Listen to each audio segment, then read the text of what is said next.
Très bien, donc bonjour, bonjour à ceux qui étaient déjà ce matin. Bonjour à ceux que je ne vois pas, mais qui peut-être nous suivent par visioconférence. Et donc, écoutez, je suis très heureux de pouvoir faire cette présentation de l'ouvrage Confucius et Aristote, publié au mois de mars aux éditions Aura Decima. Ouvrage écrit par mon père, Jean Wolfin, et qui lui-même a eu l'occasion, je crois, de faire un certain nombre de conférences ici même à la manufacture des tabacs.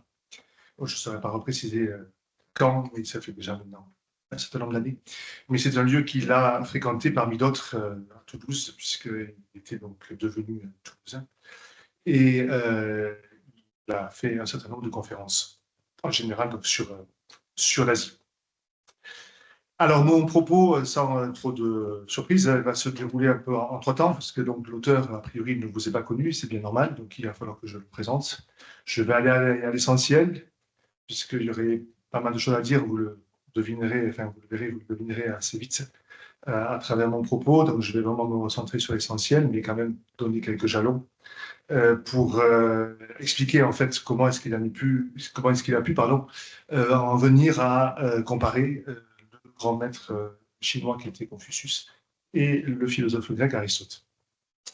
Dans un deuxième temps, j'évoquerai quand même aussi la collection, puisque donc cet ouvrage est le premier d'une collection qui lui est dédiée aux éditions Aura Decima, ce qui bien entendu veut dire qu'il y aura d'autres ouvrages à venir. Bon, peut-être plus que la collection elle-même, je vais évoquer en essayant là aussi d'aller à l'essentiel, mais l'œuvre, en fait, c'est l'œuvre notamment inédite. Je vais revenir sur ce caractère aussi inédit, qui est assez multiforme, en tout cas, qui a plusieurs aspects nettement distincts. Et puis, dans un troisième temps, à évoquer, ce qui est quand même le propos principal de mon intervention de ce jour, le livre en lui-même. Bien, alors, Jean Golfin, donc, on peut, pour ce qui nous intéresse, donc, un petit peu diviser son existence en trois grandes périodes. Donc, il est né, donc c'est un petit roi. Il va passer donc toute son enfance, sa jeunesse à Béziers. Il passe le baccalauréat en 1939. Et donc, il passe un premier baccalauréat. À l'époque, il y avait deux baccalauréats, le baccalauréat Mathelem, comme on disait, et baccalauréat philosophie. Donc, il passe le Mathelem en juin et on pouvait, moyennant quelques épreuves supplémentaires, acquérir le deuxième baccalauréat en passant des épreuves en septembre, ce qu'il fait au moment de la déclaration de guerre. Très bien. Donc, la guerre, bien entendu, va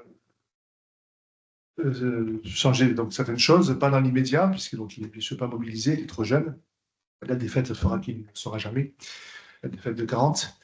Il va, après un an passé à Béziers, après donc, le baccalauréat, il va faire des études en droit à Montpellier. Et tout en faisant donc ses études de droit, il s'était aussi inscrit à une sorte d'école préparatoire au concours pour l'école coloniale.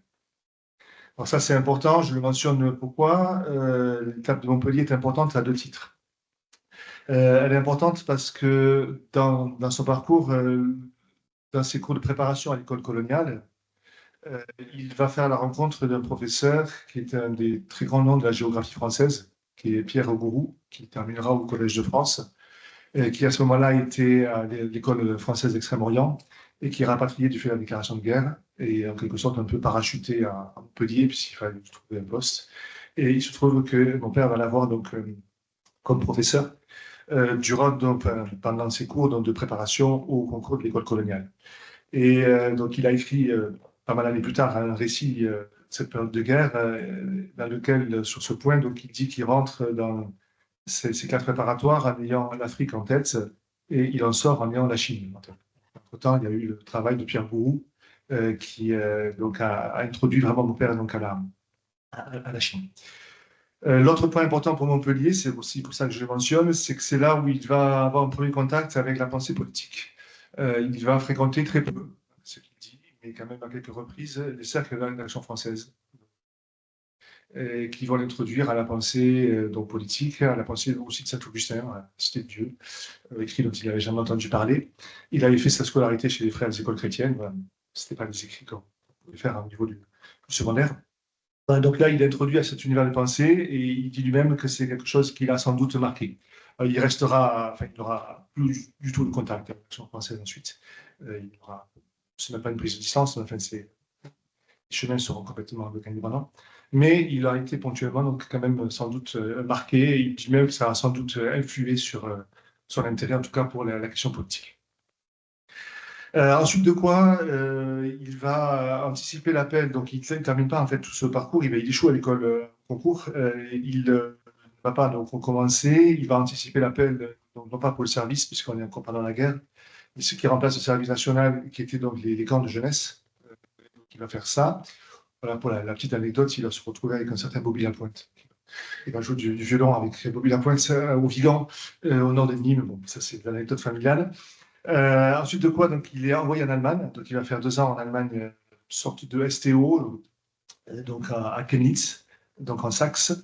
Il va travailler en usine et il se lie d'amitié avec celui qui va être son protecteur, en fait, celui qui va le former, en fait, puisqu'il bien sûr, il arrive là, il n'avait absolument aucune formation sur le plan donc, technique.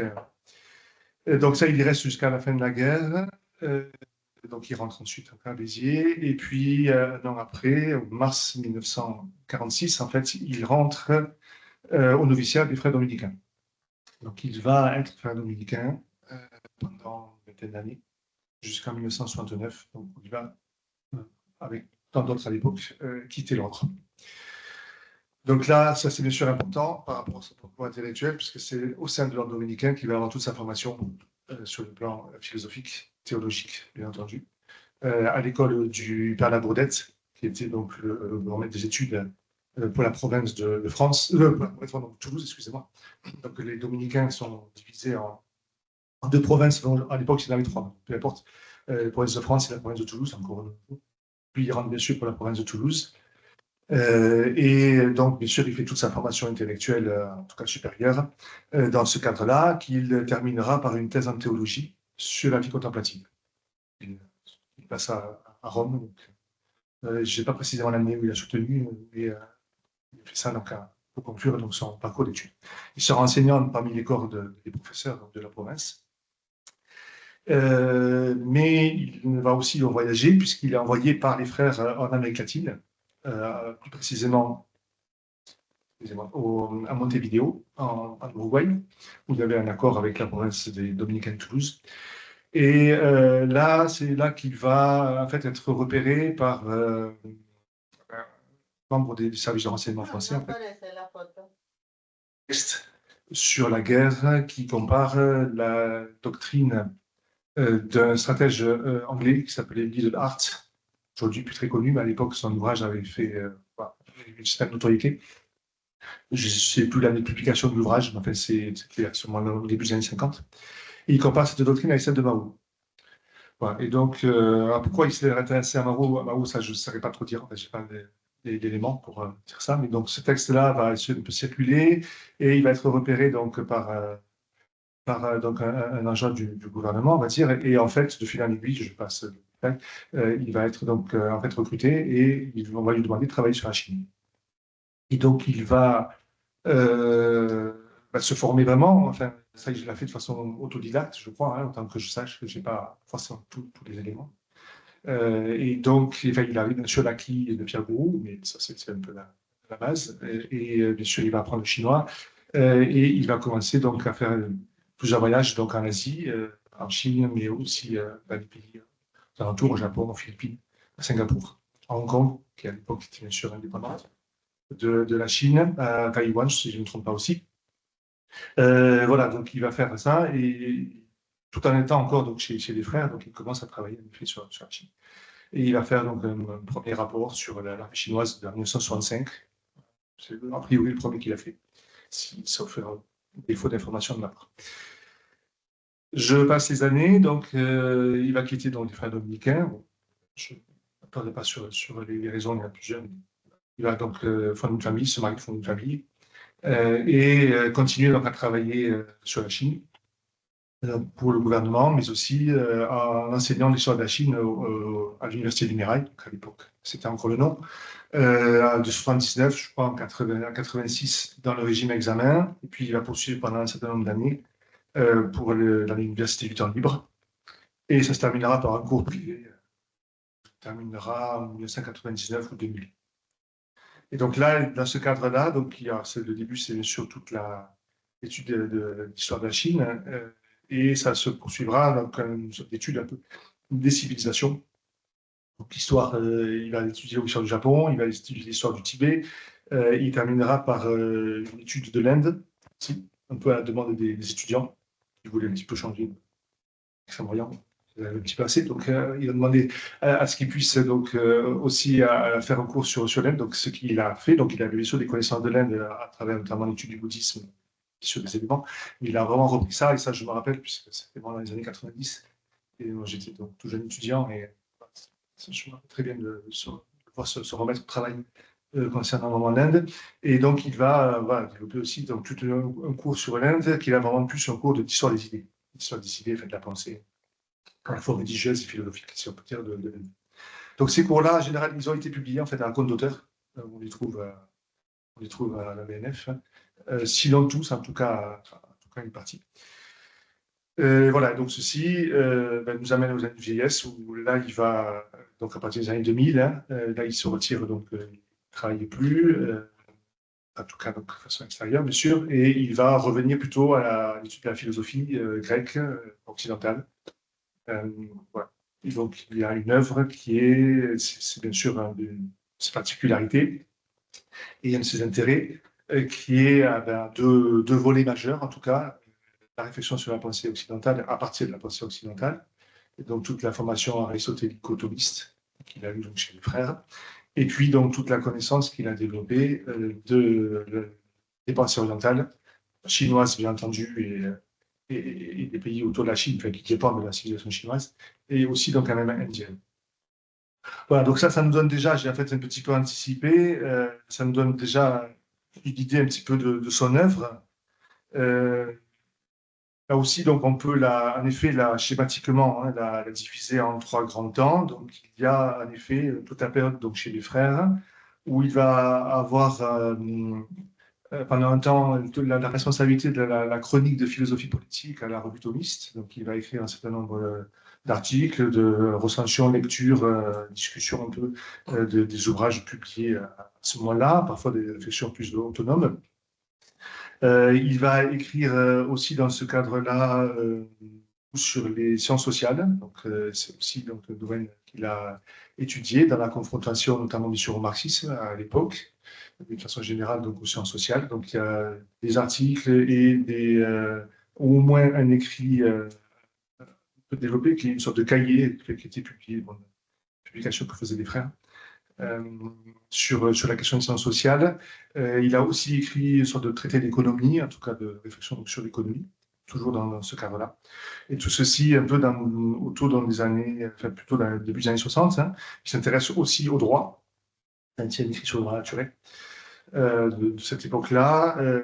Également donc, sur vraiment la pensée grec, donc un certain nombre de cours, beaucoup sur Platon, mais aussi sur Aristote, tout un ensemble, alors que tout ça, je vais le redire, et je n'ai pas tout lu encore, hein, là, je fais vraiment un dépouillement qui est bibliographique, hein, mais toute une outil aussi sur la physique d'Aristote.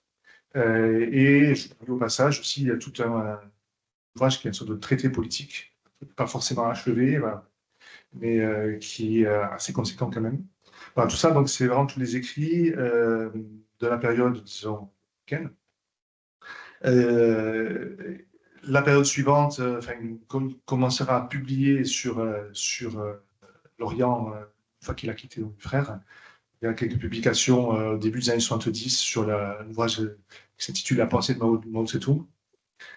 Un ouvrage à nouveau donc, sur la sociologie aussi, une collection des éditions privées de l'époque, une collection qui s'appelait les 50 mots-clés, donc, déclinés en fonction donc, du thème. Et donc là, il a écrit l'ouvrage de 50 mots-clés de la sociologie. Donc une sorte un peu de lexique voilà, de la sociologie. Il terminera en 82, donc par un ouvrage plus conséquent en volume, La Chine et ses populations, publié chez Complexe. Là aussi, c'était une collection, un pays et ses populations. Donc, lui, il avait fait l'ouvrage sur la Chine. Et en fait, c'est à peu près tout ce qu'il va publier, hors une publication en compte d'auteur qu'il fera dans les années 90. C'est tout ce qu'il va publier. En 2012, moi-même, j'avais réussi à faire publier un ouvrage qu'il avait essayé de publier en 1990, mais il a essuyé des refus, il n'avait pas persévéré, qui était encore un petit peu autre chose, qui est une sorte de biographie romancée du premier évêque franciscain de Pékin. Donc, un ouvrage qui est publié, qui est a priori toujours disponible au CERF, qui s'appelle donc Saint-François en Chine.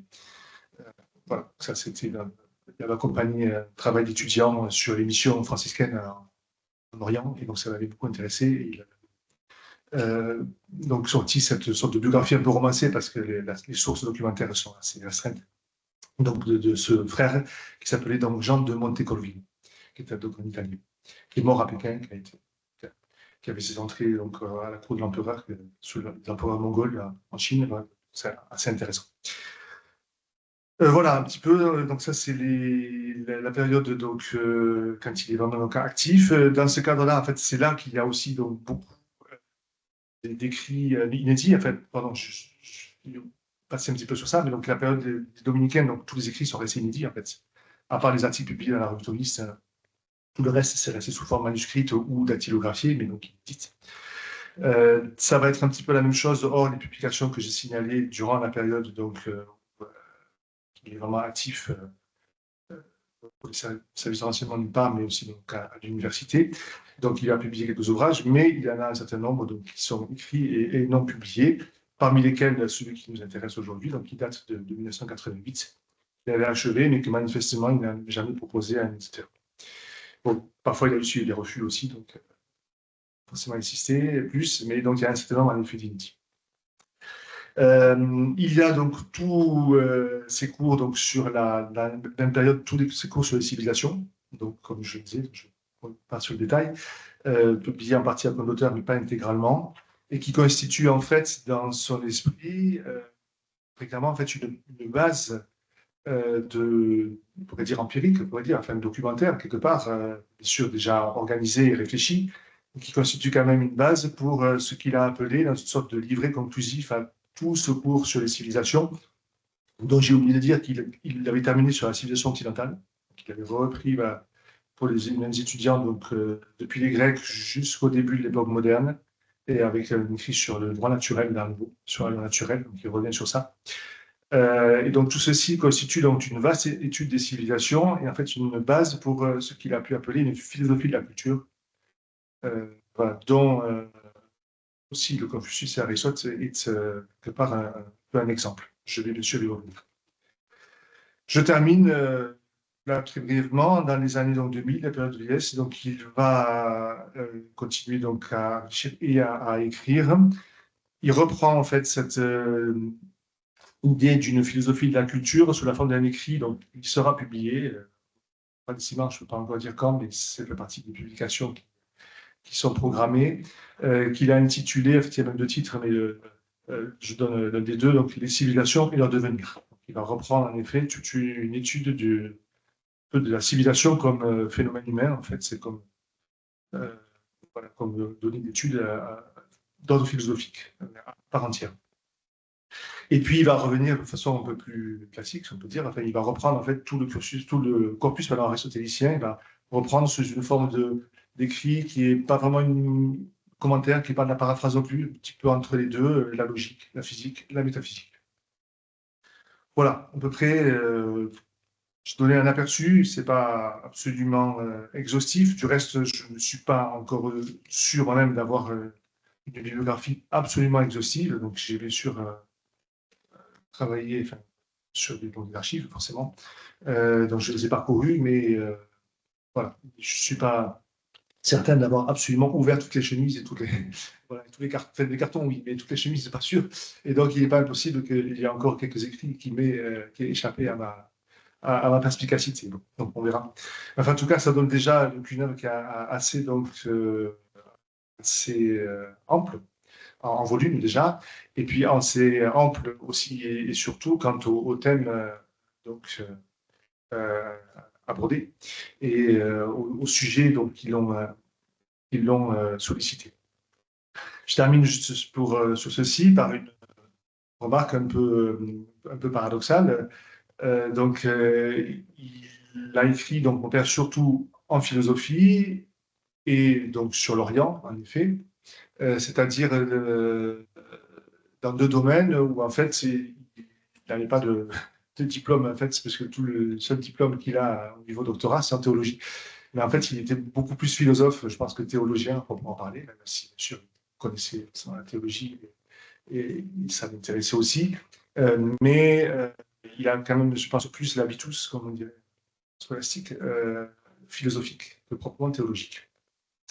Voilà, il est resté, bien entendu, quand même, enfin, malgré donc, le fait qu'il ait quitté les frères, donc il a toujours été sur un plan de la foi, toujours resté croyant, donc il n'a jamais rompu avec l'Église. Mais c'est vrai, donc il a développé surtout une réflexion de type philosophique. Très bien, voilà, pour premier aperçu qui ouvre, excusez-moi, qui ouvre donc un petit peu donc, à l'auteur et à son œuvre. Alors si on en vient à l'écrit, donc à ce premier de la collection donc, intitulé Jean Golfin, écrit et réflexion. Donc ce Confucius et Aristote, alors déjà, je pense que vous pouvez comprendre au vu de ce que j'ai dit, pourquoi on a fait le choix pour commencer la collection de cet écrit. Ça s'imposait de manière assez naturelle, dans la mesure, d'abord, où l'écrit, bien sûr, était complet. Bon, ça, c'est une chose, assez gros travail de reprise, de mise en forme, mais l'écrit était achevé. L'intérêt, bien entendu, c'est que d'emblée, il pose la dualité principale de l'œuvre, hein, Orient-Occident, et la dualité qui donne lieu à une forme, en effet, de comparaison, qui n'est pas une comparaison du point de vue de mon père, qui n'est pas une comparaison, comment dire, menée du point de vue de l'histoire des idées, simplement, mais qui se veut, au-delà, une réflexion philosophique, c'est-à-dire un effort pour dégager une sorte donc, de vérité, on va dire, universelle, une vérité, tout simplement, à travers justement donc, l'exemple de deux éminents penseurs. J'emploierai ce terme, ou j'emploierai le terme de philosophe, vous pourrez discuter pour Confucius, c'est toujours un peu grec appliqué au sage chinois, ça correspond plus ou moins, mais enfin bon, faute de mieux, je dirais peut-être ainsi, ou penseur.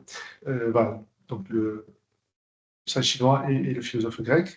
À travers donc leur comparaison, leur confrontation, l'idée, c'est pas simplement de faire un travail presque on pourrait dire de philosophie comparée, mais c'est vraiment faire un travail de philosophie et donc essayer d'arriver à dégager certaines constantes, certains points voilà, qui sont valables de manière universelle et qui, par conséquent, donc, ouvrent à une certaine vérité.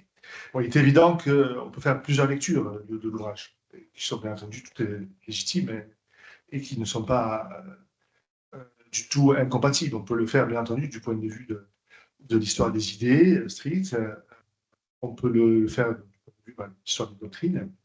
On peut le faire aussi pour un lecteur occidental qui n'est pas versé dans la pensée chinoise. Ça peut constituer une sorte un peu d'introduction, avec si on a davantage le repère, disons, aristotélicien, occidental plus largement, donc ça serait plutôt donc, aristotélicien. Ça peut permettre, voilà, par comparaison, commencer à rentrer un peu dans la logique propre à la pensée chinoise. Mais voilà, la lecture est quand même, qui, je pense, est première, enfin, en tout cas qui correspond, je pense, à la visée à la base de l'auteur, c'est bien cette lecture philosophique que va indiquer le sous-titre, puisque donc elle écrit un titre intitulé Confucius et Aristote, mais a pour sous-titre Essai sur la politique et les cultures. Donc on est, alors là aussi, aussitôt donc à sont en croisement, je vais devoir un peu y revenir, sur la question en effet politique, à proprement parler, et la dimension d'étude des civilisations. Politique et civilisation étant très fortement liées, sans toutefois se confondre. Voilà, alors je vais peut-être un peu commencer par ça.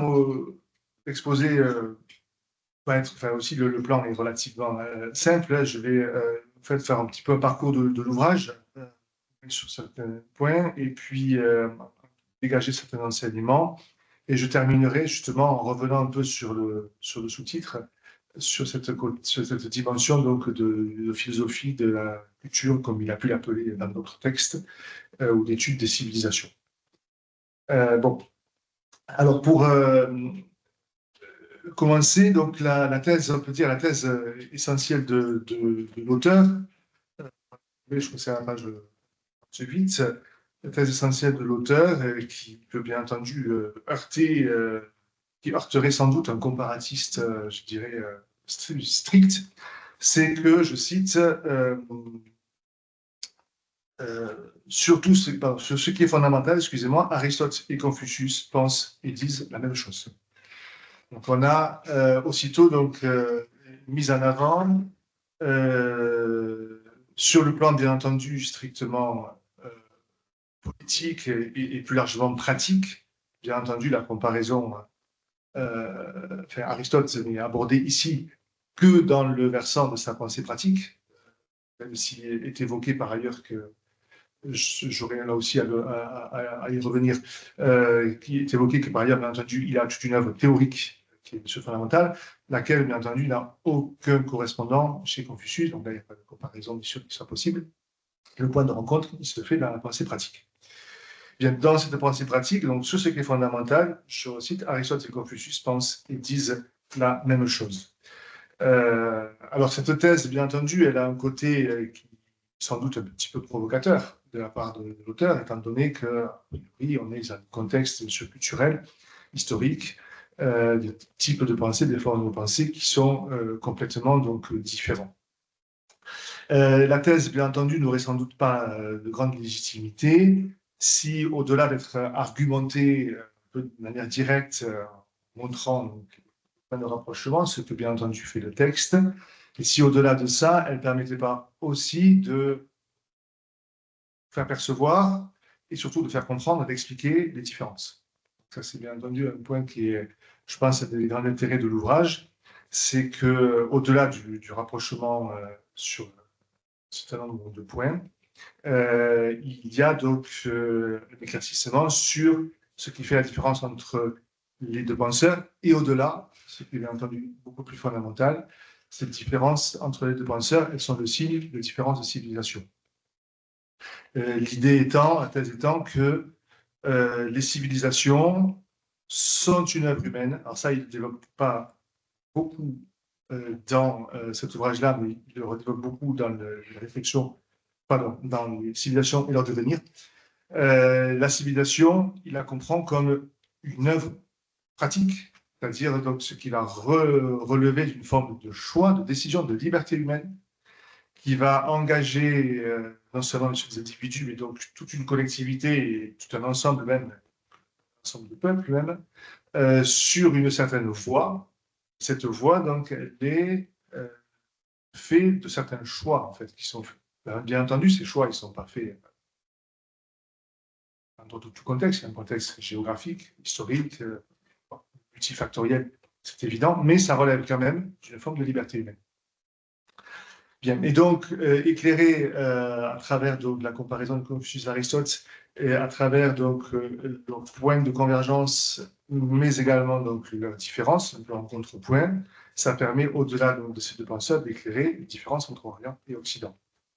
Mais aussitôt, donc, se rappeler que sur l'essentiel, sur ce qui est fondamental, Aristote et Confucius disent la même chose, ce qui veut dire que, donc, à travers eux, les options prises et donc le dessin d'une civilisation peuvent se retrouver à fait sur quelque chose de commun. On dit que les civilisations ne sont pas contradictoires entre elles. Elles sont bien entendu différentes, mais elles n'entrent pas dans des rapports de contradiction. Ça, c'est bien sûr une des convictions de l'auteur qui s'efforce vraiment de défendre. Alors, avant d'attaquer vraiment l'argumentation, je rajoute quelques points pour brosser un peu le portrait de l'ouvrage. c'est que donc, à travers donc, cette comparaison, point de convergence, différence, il y a aussi, on pourrait dire, un certain nombre de sous-thèmes qui sont alors, souvent à peine esquissés, mais voilà, il y a des pistes qui sont un petit peu donc, lancées, qui sont par exemple donc, la différence entre Confucius et les confucianistes. Donc là, c'est très, très bref dans l'écrit, mais il le dit ça à quelques reprises.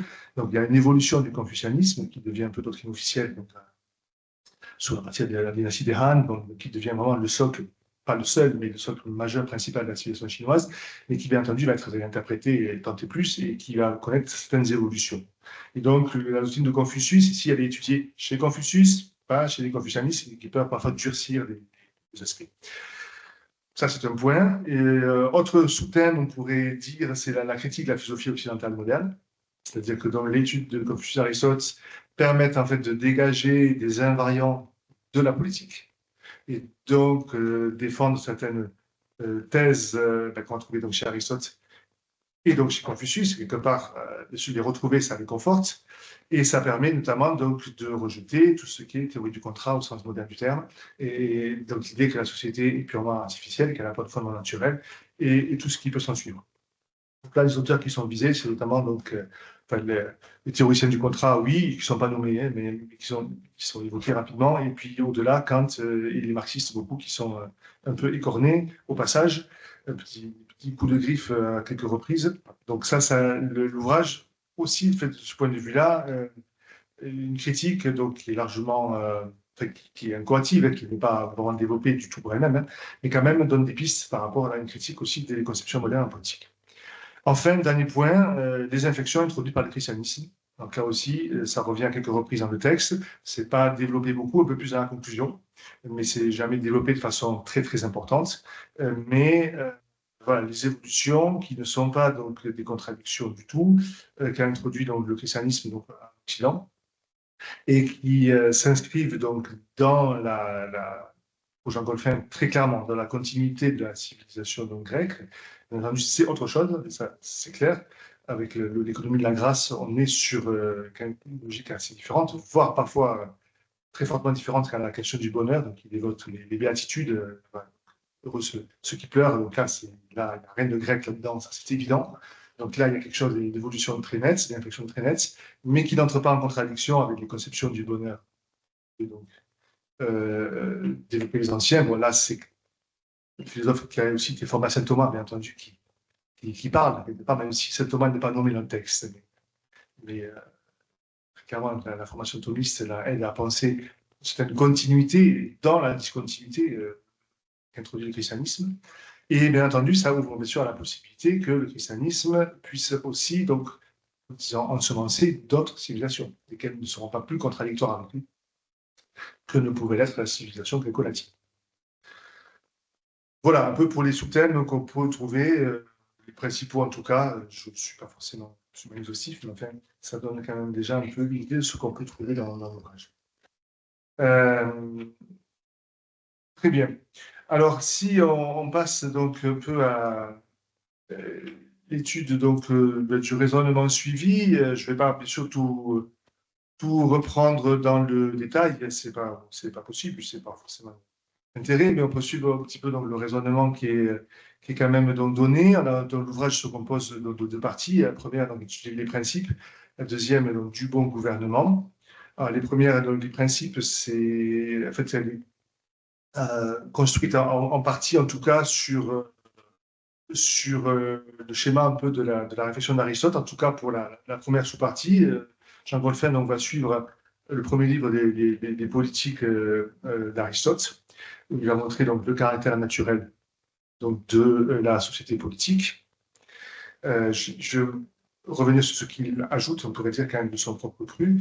Il va ensuite donc, suivre le raisonnement, ce qui va donc, montrer le caractère naturel de la famille, et comment la famille est composée, le caractère naturel du village, c'est plus rapide, mais c'est évoqué, et bien sûr de la cité à nouveau, la reprise pour elle-même. Donc là, on est dans le schéma du premier livre de la politique d'Aristote. Bon, c'est assez logique, en tout cas assez logique qui suit Aristote, qui écrit un traité, donc, dans une structure donc, très, très précise. Bon, les entretiens de Confucius, je n'ai pas nommé l'ouvrage, mais donc, le seul ouvrage attribué à Confucius, enfin, c'est qu'il est rédigé par les disciples qui ont recueilli ses paroles, ce que ça appelé dans les entretiens, bien sûr, n'ont pas une composition aussi stricte, c'est pas possible dessus, il n'y a pas de plan aussi systématique, on peut dire, que chez Aristote, donc il suit plutôt donc, très clairement la pensée d'Aristote. Mais bien entendu, il va l'illustrer à chaque fois donc, en faisant un jeu de points, par le propos d'Aristote lui-même et en trouvant donc le correspondant chez Confucius. Sur donc, le caractère naturel donc, de la société politique, sur le caractère naturel de la famille, et ainsi de suite. Alors, ce qu'il ajoute d'emblée, c'est vraiment l'ouverture du texte, et ça lui permet, en fait, à Jean Golfin de poser tout de suite la thèse, en effet, du caractère naturel, plus exactement du fondement naturel de la société politique, c'est le fait que la politique est une œuvre de civilisation.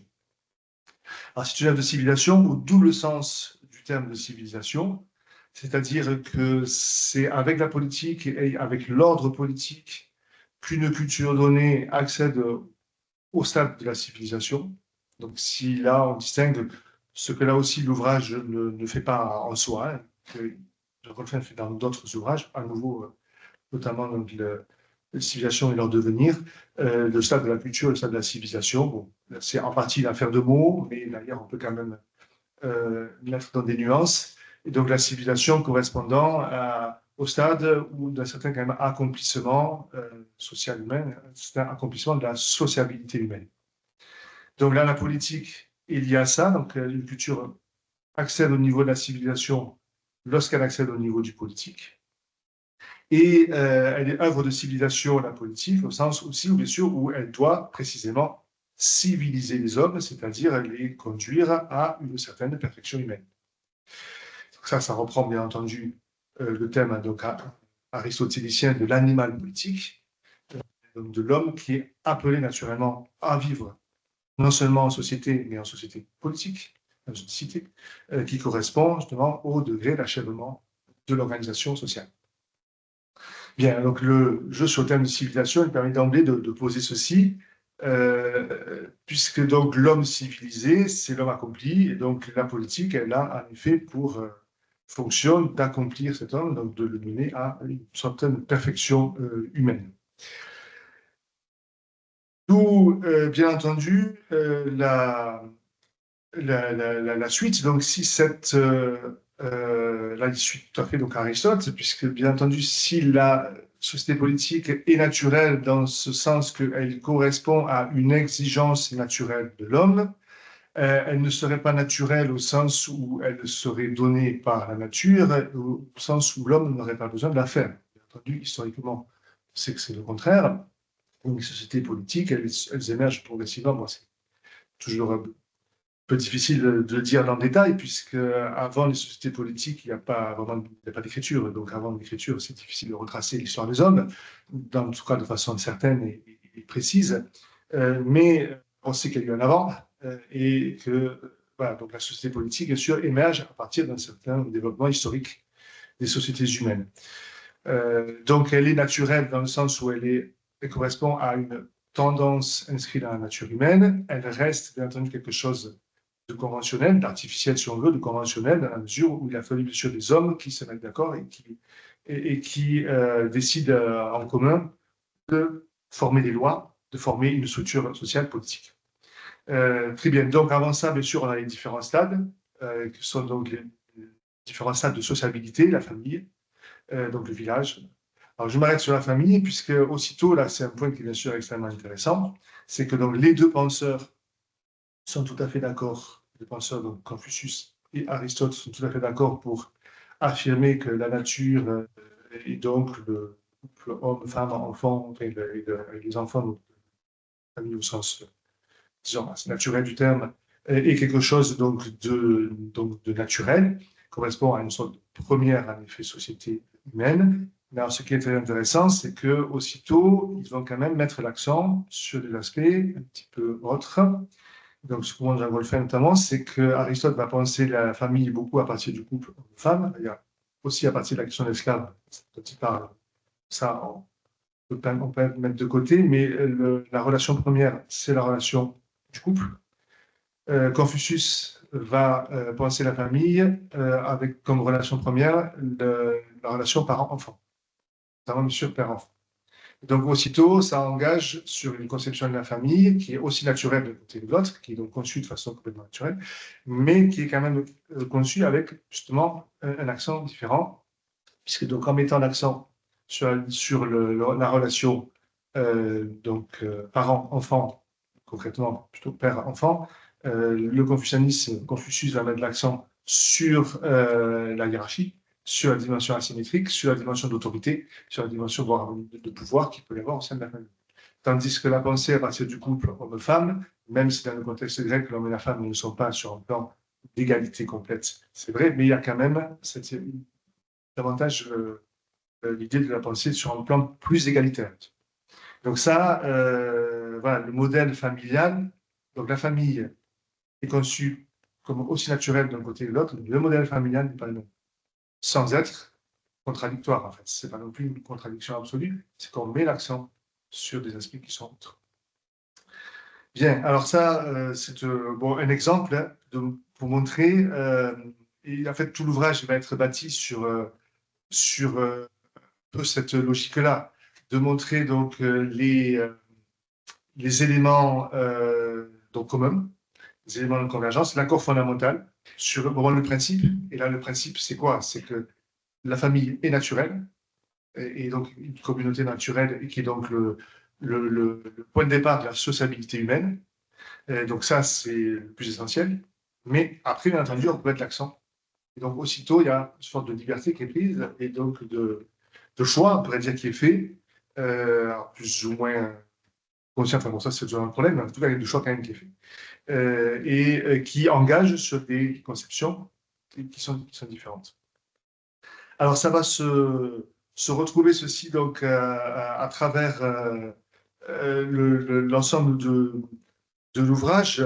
Je vais prendre un ou deux autres exemples. L'accord, si on peut un peu généraliser, l'accord fondamental, c'est sur le plan général, le plan politique général, c'est vraiment l'idée que la politique est avant tout une affaire de morale. La politique, elle est là pour permettre à l'homme de se diriger de manière correcte par rapport au bien et au mal, et donc de développer des vertus. Et donc là, on est fondamentalement dans cette idée d'un pouvoir, dans la mesure où la société politique suppose bien sûr l'exercice du pouvoir, qui est donc au service en effet de la communauté, ce qu'on appellerait donc classiquement dans le vocabulaire au service du bien commun, bon, terme qui n'est pas pour parler chez Aristote ni chez Confucius, mais bon, on peut dire c'est l'idée, et qui a donc fondamentalement une dimension éducative. Il ne s'agit pas simplement de permettre la coexistence donc, entre les hommes, de faire en sorte qu'en gros, ils se tiennent tranquilles et en évitant de trop se empiéter les uns sur les autres et se taper dessus en permanence. Ça, c'est un peu la version de Hobbes. Mais on a donc un pouvoir qui est fondamentalement à visée en fait, éducative. Donc ça, c'est fondamental, d'où après le fait que l'ouvrage va enchaîner sur l'étude on prenait le plan de la première partie, par exemple, hein, sur l'étude de l'homme accompli. Donc, c'est le pouvoir, il a une fonction éducative, il a une fonction civilisationnelle, et donc il doit produire l'homme le plus parfait. Et donc, c'est la figure du noble, de l'homme noble chez Confucius, du magnanime, donc il reprend toutes les analyses d'Aristote sur le magnanime comme figure accomplie donc, de l'humanité. Et là aussi, donc, en montrant qu'il y a des forts points de convergence, mais avec aussi, donc, bien sûr, donc, des nuances. Ça va se retrouver, ceci, c'est un des chapitres qui est vraiment, je pense, vraiment très intéressant. Alors, dans la conception générale du bonheur, qui est conçue comme la vie vertueuse, bien, avec, donc par conséquent, ça c'est le troisième chapitre, hein, le quatrième chapitre qui va enchaîner sur l'étude par conséquent des vertus. Donc c'est la vertu, donc l'homme noble, c'est celui qui a la vertu accomplie, le magnanime chez Aristote. Mais bien entendu, il n'y a pas que la magnanimité comme vertu, donc il va falloir décliner un petit peu l'ensemble des vertus. Et donc il va retrouver. Le chapitre 4 s'appelle La vertu et les vertus. Donc, c'est déjà, en fait, ça trace tout à fait donc, le propos. C'est qu'il va y avoir fondamentalement, là aussi, entre les deux penseurs, accord sur ce qu'est la vertu, c'est-à-dire sur les caractéristiques de la vertu, ce qu'elle est, donc une forme de perfection humaine, là encore, de perfection morale, intellectuelle aussi, chez Aristote, mais quand même surtout donc morale. Ça a des caractéristiques de la vertu, comme le fait qu'elle est acquise, le fait qu'elle ait une disposition stable, le fait qu'elle ait une médiété, comme on dit, donc elle est une sorte de juste milieu. Autant de points qu'on trouve chez Aristote, chez Confucius. Alors, exprimé d'une façon différente, comme ça, c'est pas bon, je ne peux pas rentrer ici dans le détail. Confucius est beaucoup plus imagé, mais sur le fond, il y a vraiment un accord. Par contre, il va y avoir aussi la divergence dans les vertus, c'est-à-dire quelles vont être les vertus premières, quelles vont être donc, sur lesquelles on va mettre l'accent, et aussi, et c'est peut-être encore plus intéressant parce que peut-être moins connu, sur comment dire, l'interprétation de la vertu. Je m'explique tout de suite. Chez Confucius, donc, la vertu, elle est toujours comprise de manière sociale. C'est-à-dire qu'elle est toujours comprise dans le rapport à autrui, toujours comme relation à l'autre. Chez Aristote, elle est d'abord et avant tout comprise du point de vue interne à l'individu dans le rapport aux passions, dans le fait de régler les passions. Donc, on est sur donc une étude des vertus qui est voilà, plus centrée sur l'individu, on peut dire, et donc dans le fait de régler donc, les désirs, notamment les passions de façon générale, au sein de l'individu. Avec, alors l'auteur, ça serait sans doute des points qui pourraient être sans doute discutés. Bien entendu, je ne l'ai pas dit, je présente l'ouvrage, je n'en fais pas une discussion pour en parler, et il y aurait des points sans doute qui mériteraient discussion. Parce qu'à partir de là, l'auteur donc, fait quand même, il en tire des conséquences vraiment extrêmement enfin, importantes, peut-être un peu osées, mais en tout cas qui sont vraiment intéressantes.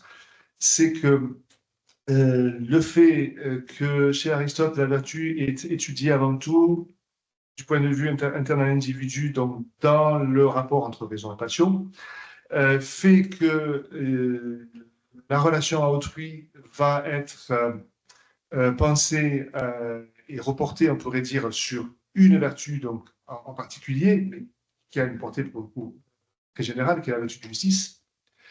Et là, la vertu de justice,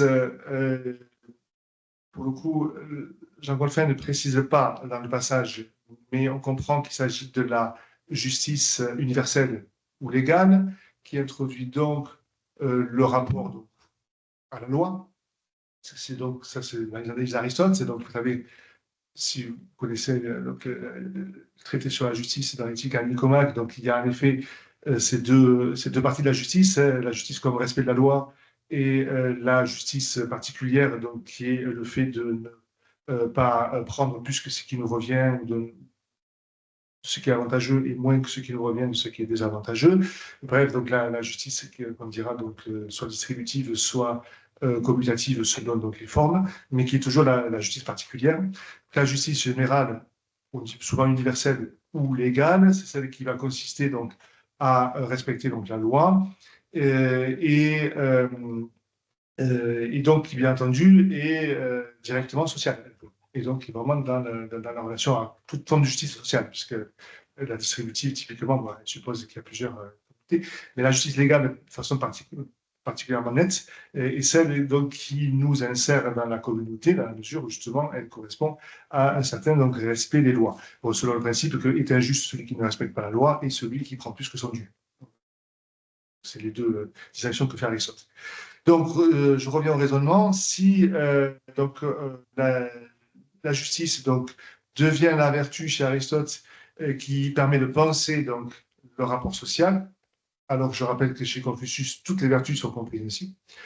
Et donc, ça introduit, c'est là où l'auteur fait, j'oserais presque dire un peu un raccourci, enfin, en tout cas, il a fait une déduction qui est assez radicale, parce que ça introduit pour lui donc, toute la dimension de rapport donc, aux lois, et de fil en aiguille, ça introduit deux conceptions du gouvernement différentes. La conception donc grecque et plus largement occidentale, héritée des Grecs, étant que le gouvernement juste, c'est celui où la loi est souveraine. Et donc le souverain, bien sûr, va être exercé par des personnes concrètement, mais la souveraineté ultime donc revient à la loi. Donc ce que l'auteur appelle d'une expression qui, pour le coup, n'est pas complètement, enfin, me semble tout à fait juste. Enfin, je l'ai repris dans des notes que j'ai ajoutées, ce qu'il appelle donc, après l'état de droit. Donc là, il y aurait pas mal à dire sur ça parce que l'expression a quand même un sens très précis. Et ce qu'il appelle l'état de droit, lui, c'est le fait que voilà, il y a primauté de la loi sur les hommes, que l'autorité ultime repose dans les lois. Tandis que donc, la conception chinoise, typiquement confucéenne, va être un gouvernement par les hommes.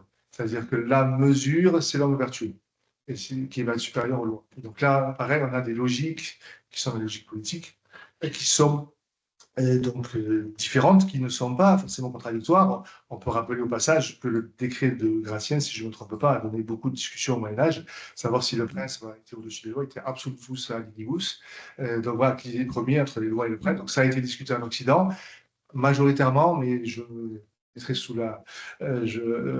Cyril pourra peut-être confirmer ou infirmer ce que je vais dire, mais il me semble que majoritairement, en effet, la réponse a été que c'est une loi quand même qui prime. Euh, voilà, donc on a cette logique-là. La logique donc, orientale tend à l'inverse, la primauté donc, de l'homme vertueux. Donc à partir d'une étude des vertus, à partir d'un accord fondamental sur ce qu'est la vertu en tant que telle, donc avec ses caractéristiques, mais à partir d'une perception de la vertu un peu différente, strictement dans le rapport à autrui d'un côté, dans le rapport interne à l'individu avant tout chez l'autre, on a tout de suite des options sont différentes, et qui, de fil en aiguille, se traduirait. C'est là où l'auteur fait peut-être en effet des déductions qui sont peut-être un peu osées, je ne sais pas, enfin, c'est en matière à discussion en tout cas, mais qui sont un peu intéressantes. Et ça se traduirait en fait par des conceptions en effet du politique, du rapport au pouvoir, différentes. Tout comme j'ai un peu oublié de le dire tout à l'heure, je reviens juste sur un point en arrière, le fait de privilégier en effet dans le modèle familial le rapport père-enfant va faire que la vertu première, ça c'est assez connu, c'est la piété filiale, confucéenne première, donc l'obéissance du fils aux parents, le respect aux parents, des parents qui bien entendu n'est pas inconnu en Occident, bon, qui est clairement énoncé dans le décalogue biblique également, donc quelque chose, mais là aussi c'est affaire d'accent. Et la tradition chinoise va vraiment investir énormément sur la petite filiale. Donc là, on a un modèle aussi donc, différent. Qui se reste, ça me permet de faire le lien quand même, se retrouve quelque part dans la dimension politique, puisque là aussi, point de divergence entre Aristote et Confucius. Pour Aristote, donc la nature de la cité, la nature de la société politique différente de la famille, donc elles ne sont pas de nature, ce sont des communautés humaines qui mettent en jeu dans la sociabilité humaine, mais qui sont de nature différente. Aristote argumente notamment contre Platon sur ce point-là, qui est vraiment fondamental, et qui tient au fait que notamment donc, la dévolution au pouvoir n'est pas naturelle dans la cité, tandis qu'elle est naturelle dans la famille. Donc il y a une dimension conventionnelle qui s'ajoute, qui introduit donc une différence qui pour Aristote est quand même fondamentale.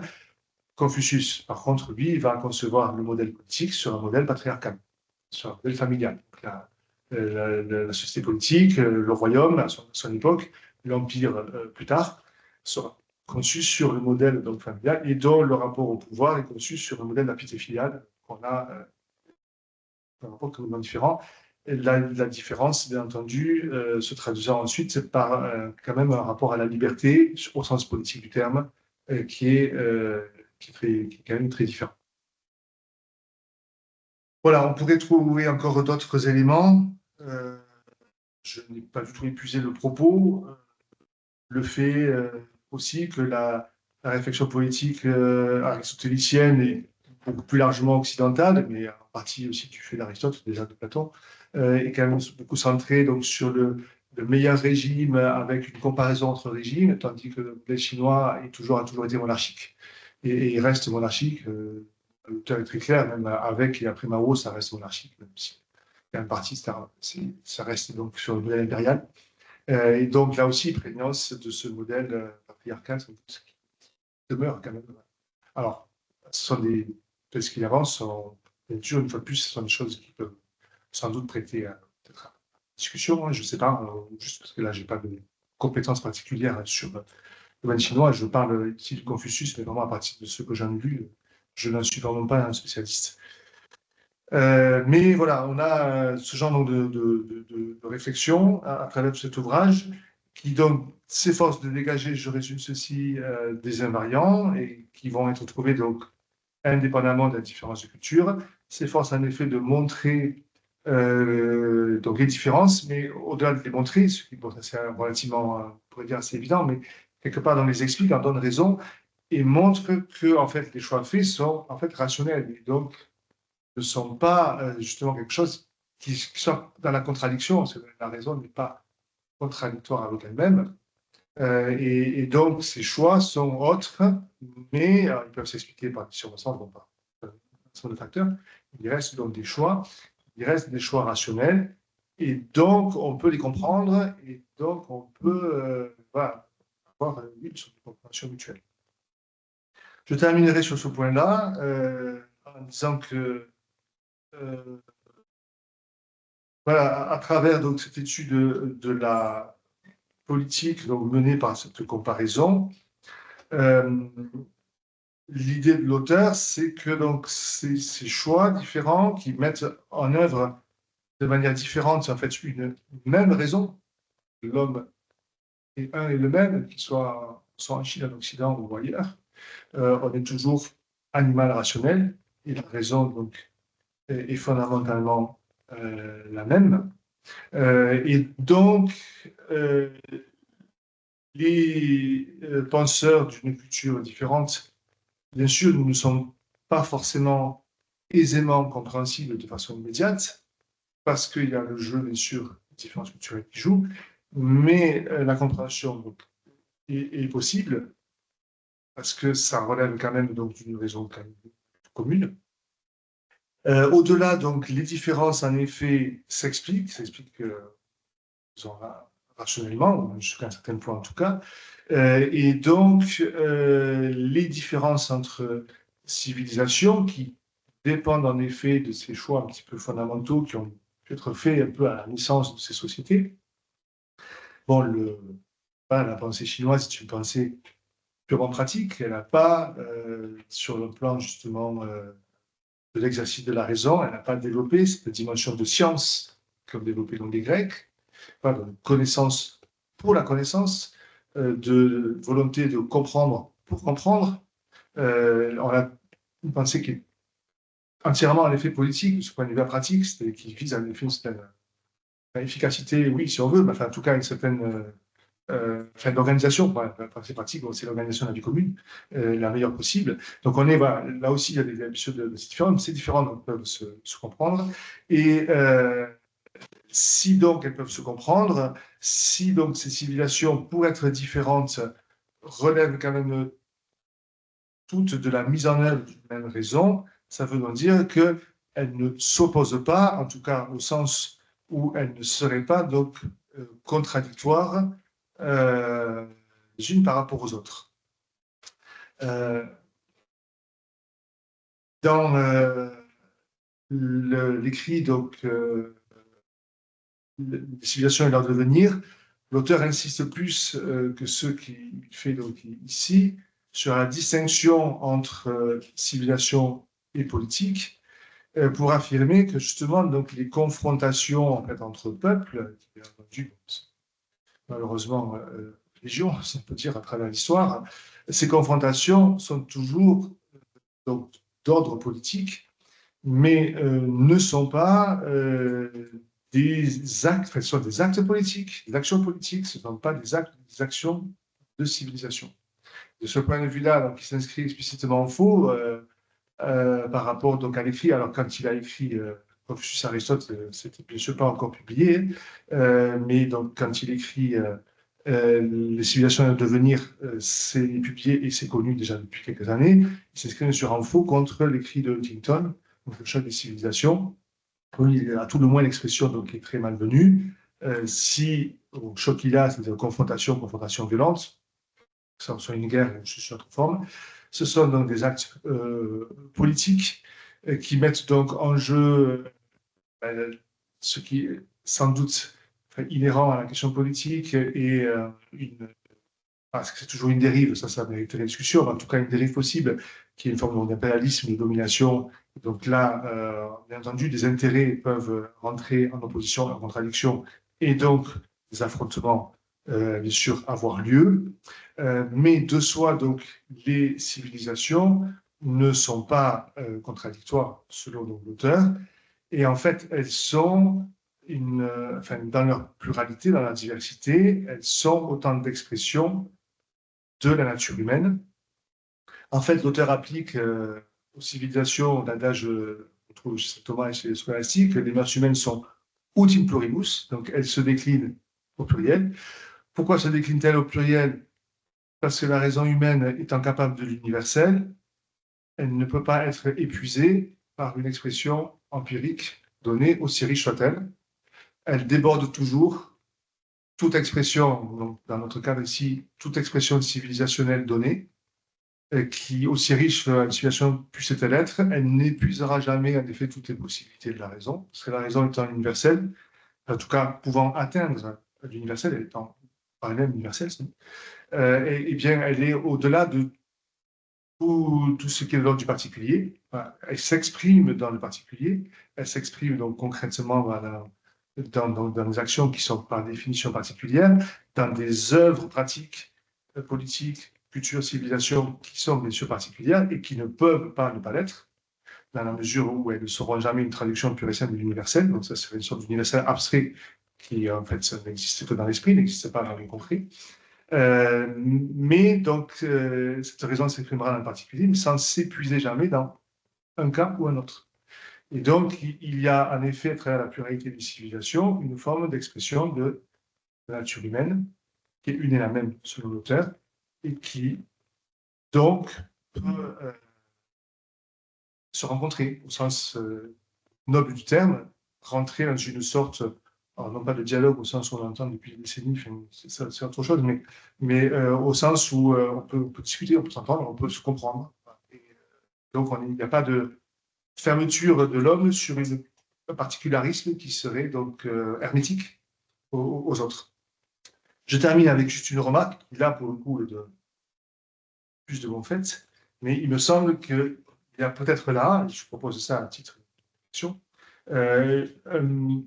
une perspective, enfin une manière d'envisager un peu à nouveau frais, enfin de manière un peu donc différente, les rapports donc entre les peuples, les rapports aujourd'hui de la mondialisation, ben, forcément des possibilités de rencontres que permettent les moyens techniques sont quelque part toujours plus à l'ordre du jour, mais de les penser donc sur une base qui serait donc autre que celle donc actuelle. Ça, c'est bien entendu, ça inclut des dimensions qui relèvent du droit international d'une part. Ça relève aussi, sur un autre plan, de tout ce qu'on appellerait la géopolitique, ce qu'on appelle la géopolitique, dont il me semble qu'on fait aujourd'hui l'alpha et l'oméga de la réflexion sur le niveau international, ce qui mériterait à moins d'être questionné, à tout le moins, je pense, d'être questionné. On a fait une sorte de science un peu supérieure des relations internationales, cette géopolitique. Alors, elle est fondée, bien entendu, sur des présupposés de philosophie politique quand même bien repérables et qui sont bien entendu explicables.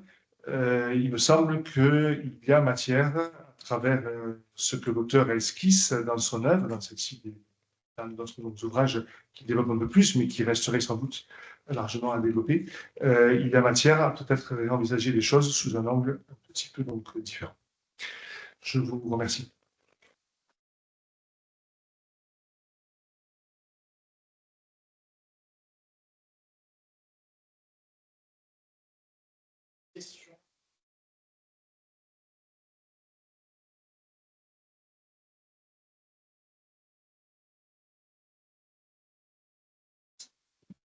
Merci, c'était vraiment très dense, vraiment passionnant.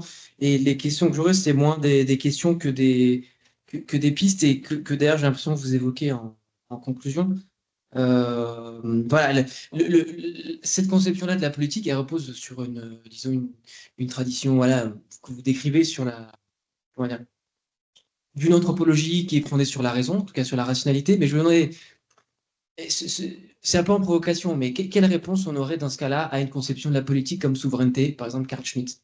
Dans ce cas-là, on rentre dans une vision dans laquelle vous disiez, est-ce que les conflits sont comment dire, des aléas ou des dérives de la notion de politique? Et là, chez des auteurs de la tradition, ou en tout cas chez Schmitt, ce serait consubstantiel. Ce serait un peu la première question qui serait un peu lié à, finalement, d'une certaine manière, ce que dirait Lévinas, son ouverture de totalité infinie. Le problème qu'il ouvre avec la guerre, et c'est le principe de l'un, du logos. Je suis pas d'accord avec ça, mais je pense que c'est pour nourrir, voilà, si on a cette conception-là de la rationalité, qui est celle qui apparemment guide l'auteur, comment on répond à Cartwheel? Et l'autre, ce serait plus là, par curiosité, dans quelle mesure ça se distingue ce que vous évoquez en conclusion, d'une forme de cosmopolitique qu'on aurait chez Kant, par exemple.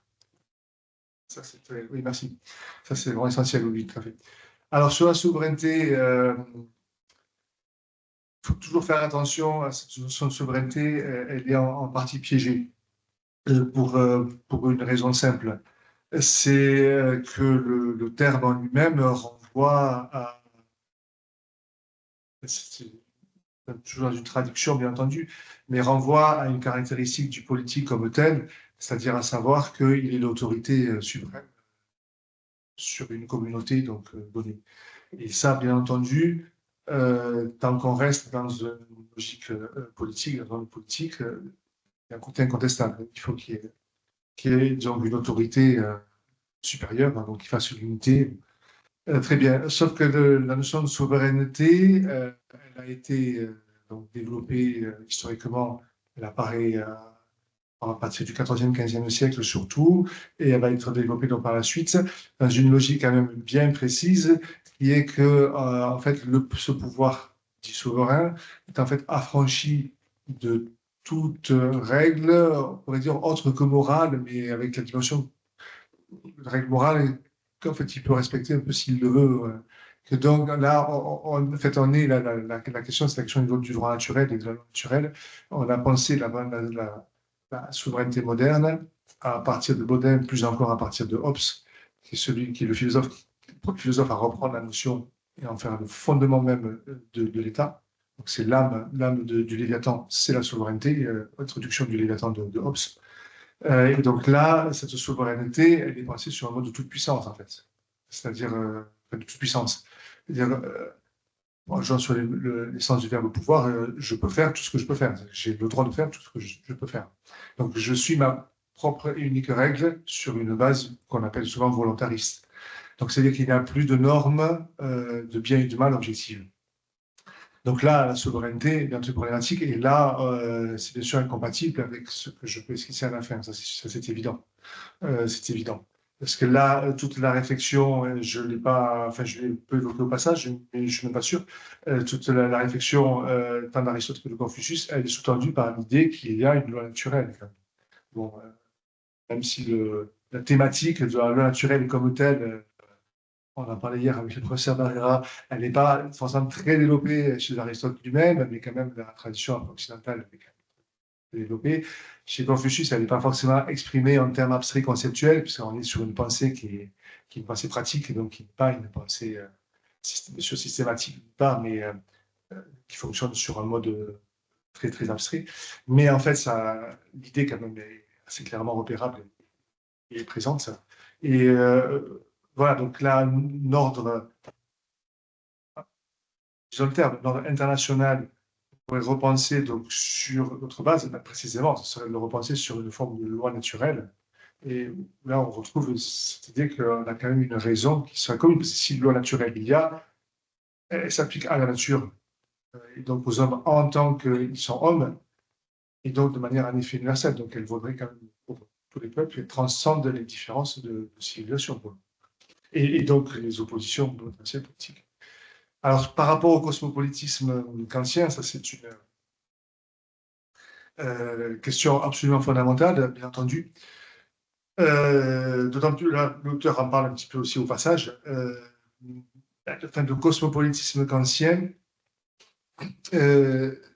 Alors, il y a deux choses. D'abord, c'est fondé toujours, si on reprendra chez Kant, sur la question de la souveraineté. C'est parce que précisément les États donc, sont souverains, c'est-à-dire, traduisons ça, ils sont entre eux à l'état de nature, au sens où le sol, les hommes de Hobbes, avant de faire leur convention, et donc ils sont maîtres absolus du bien, et non seulement de décision, mais du bien et du mal. C'est pour ça qu'il faudrait arriver donc à une sorte de régulation, en effet, supranationale, euh, donc qui, chez Kant, est une sorte de, je n'ai pas forcément la terminologie kantienne exacte en tête, mais qui est une sorte d'idée régulatrice. Voilà, pardon, c'est ça, c'est une idée régulatrice. C'est-à-dire, c'est une sorte d'idéal dans lequel il faut tendre et qui doit parvenir à essayer de réguler le mieux ou le moins mal possible ces rapports entre États qui restent souverains. Et cette idée va de l'idéal de société des nations. Je crois que je ne suis pas sûr qu'on n'emploie pas le terme, il faudrait revérifier. Mais enfin, en tout cas, si ce n'est pas le terme qu'il emploie, on est vraiment dans cette idée-là, avec une sorte de parlement, voilà, on arriverait. Donc ça serait, comment dire, remettre à un niveau supérieur une sorte de pacte. Donc c'est censé intervenir entre les individus pour fonder le politique dans la théorie de moderne. Là, ça interviendrait. Mais avec cette idée que ça fonctionne quand même comme idée régulatrice, quand lui-même dit qu'il faut y tendre sans avoir forcément un espoir raisonnable, encore moins certain d'y parvenir vraiment concrètement. Mais ça donne une sorte d'idéal qui permet de faire converger. Bon, alors la différence avec les conceptions qu'on pourrait esquisser à partir d'une sorte de philosophie de la culture, je reprends l'exemple de mon père, bien sûr tient d'abord fondamentalement à la compréhension du politique, je pense, déjà, et à cette notion, bien sûr, de souveraineté, et à l'idée que, par nature, les sociétés seraient en effet dans des rapports antagonistes. Bon, ceci étant, rappelons que cette idée-là n'a rien de nouveau.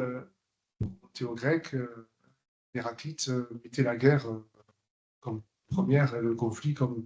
Donc, ça, c'est des idées, c'est des manières de comprendre l'action humaine qu'on retrouve un peu à toutes les époques et qui se fondent sur le fait que les hommes étant ce qu'ils sont, c'est-à-dire n'étant pas, en tout cas, pleinement bons, même si le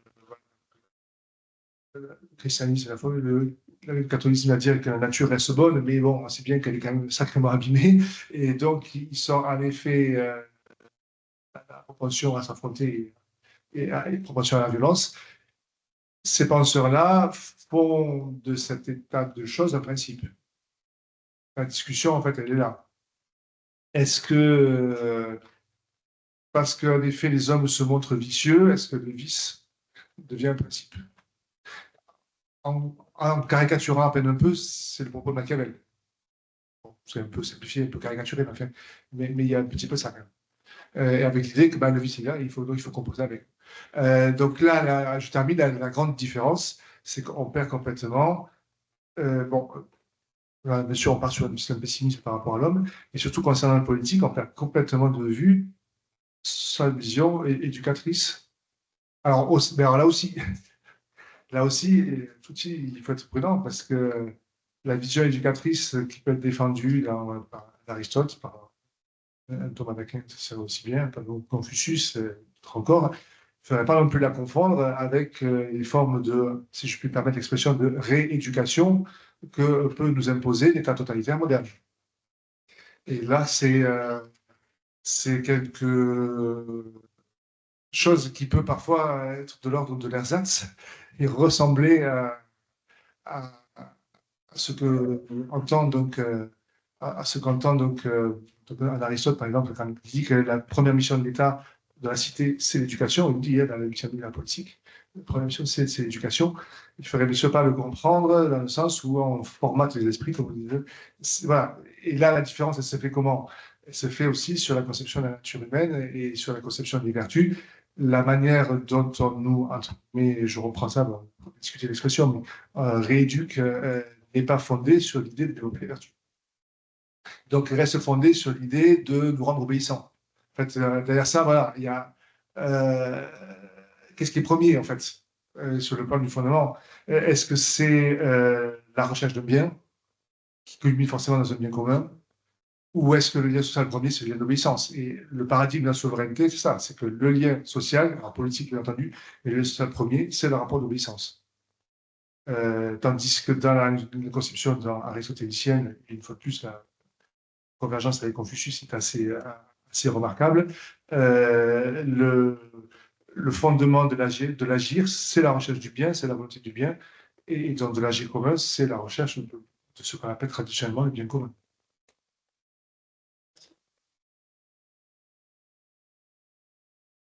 Oui, merci pour la présentation.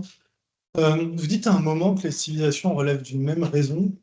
C'est une raison, une rationalité, ou est-ce que c'est une raison qui est comme un donné universel et enfin voilà, j'ai une question là-dessus sur l'universalité de la raison finalement. Oui. Est-ce que c'est voilà, la raison ou la rationalité? Et puis est-ce qu'avec cette approche, il n'y a pas un risque de lire Confucius avec les lunettes d'Aristote, en fait, tout simplement? Puis est-ce que ça fonctionnerait avec d'autres civilisations, comme par exemple les aborigènes? Alors, donc, il y a deux choses.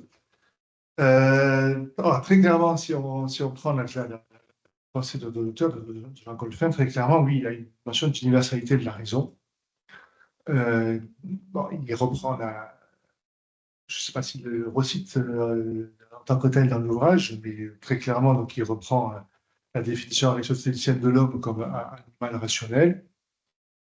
Et là où il le dit, je ne sais plus si c'est dans celui-ci ou dans celui que j'ai évoqué aussi, dans les civilisations et leur devenir, parce que je l'ai relu par rapport à la conférence, c'est cool. Enfin, les propos quand même convergent.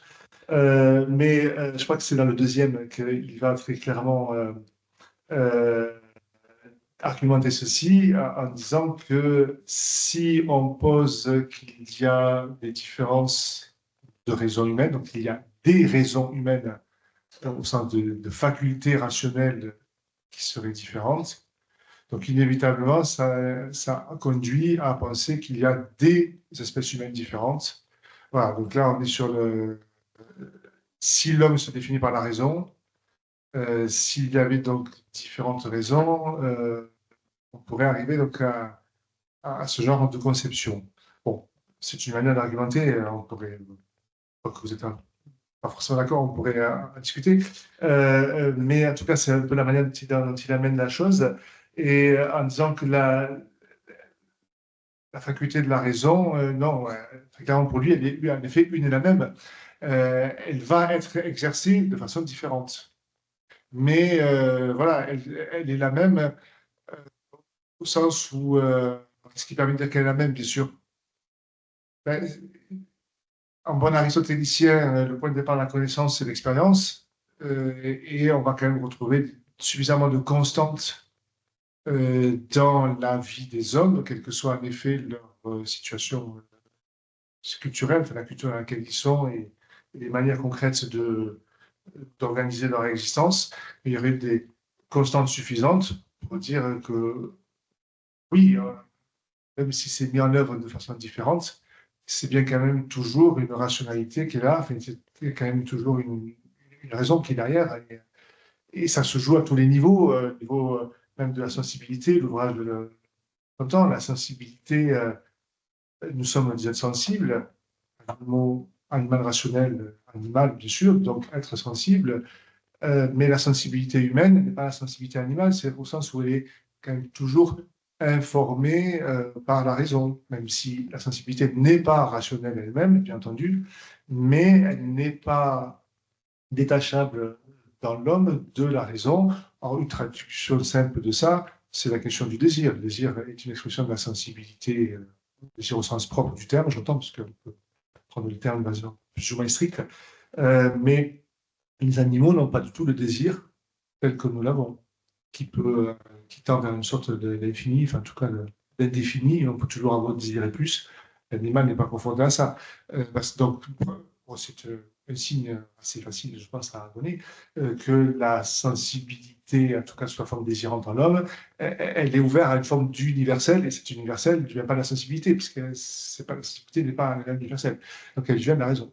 Et ça, bon, on va le retrouver chez tous les hommes. Enfin, l'expérience ne permettra pas de faire des distinctions radicales. Alors, par suite, j'ai oublié votre deuxième point, excusez-moi. C'était le. Oui, sur le fait de dire, oui, Confucius arrive bien d'Aristote. Alors, bien entendu, ça, c'est le. Oui, ça, c'est un peu. Ça s'appelle le risque. Ça s'appelle le risque. Je n'ai pas dit d'emblée, mais j'aurais pu peut-être dû le faire. C'est que, bien entendu, la lecture qui est proposée ici, ce serait aussi valable pour celle d'Aristote, certainement. Bon, elle peut être, bien sûr, une discussion. On sait qu'Aristote a été interprété quand même de manière différente, sensiblement différente à travers les époques et les auteurs. Bon. Bien entendu, pour Confucius, c'est pareil. Là, un exemple que j'évoquais tout à l'heure, au passage, très clairement, l'auteur il distingue Confucius et les confucianistes. Bon, il n'est pas du tout le seul à le faire, mais c'est une certaine lecture possible. Bon. Par exemple, bon, et on pourrait dire ainsi de suite. C'est d'autant plus, bien entendu, le cas que la pensée de Confucius n'est pas une pensée à effet systématique, conceptuelle, et donc laisse ouverte l'interprétation de façon, enfin, je crois, un peu assez importante. Bon, après, il y a toute une tradition de lecture voilà, qui permet quand même aussi de comprendre. Bon.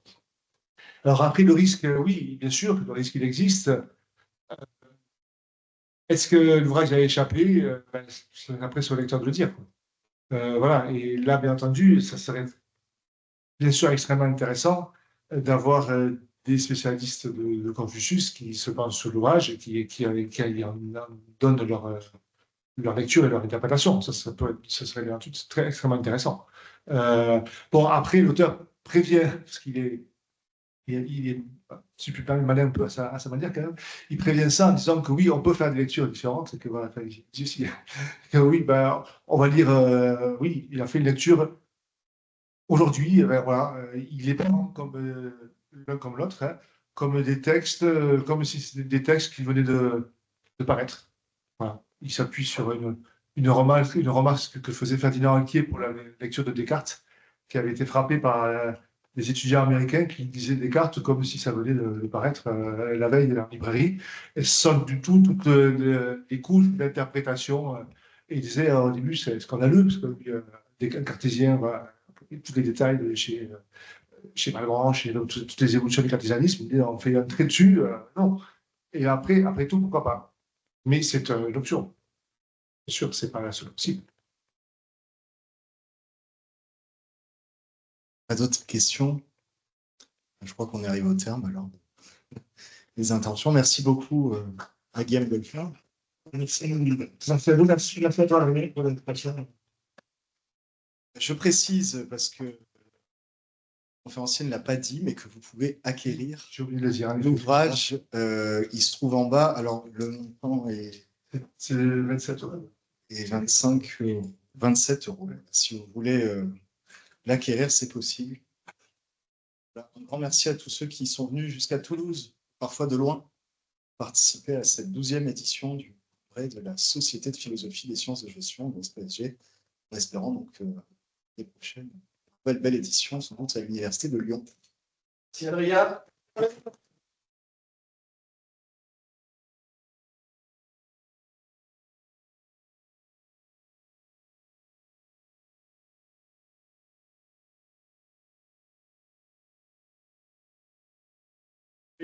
La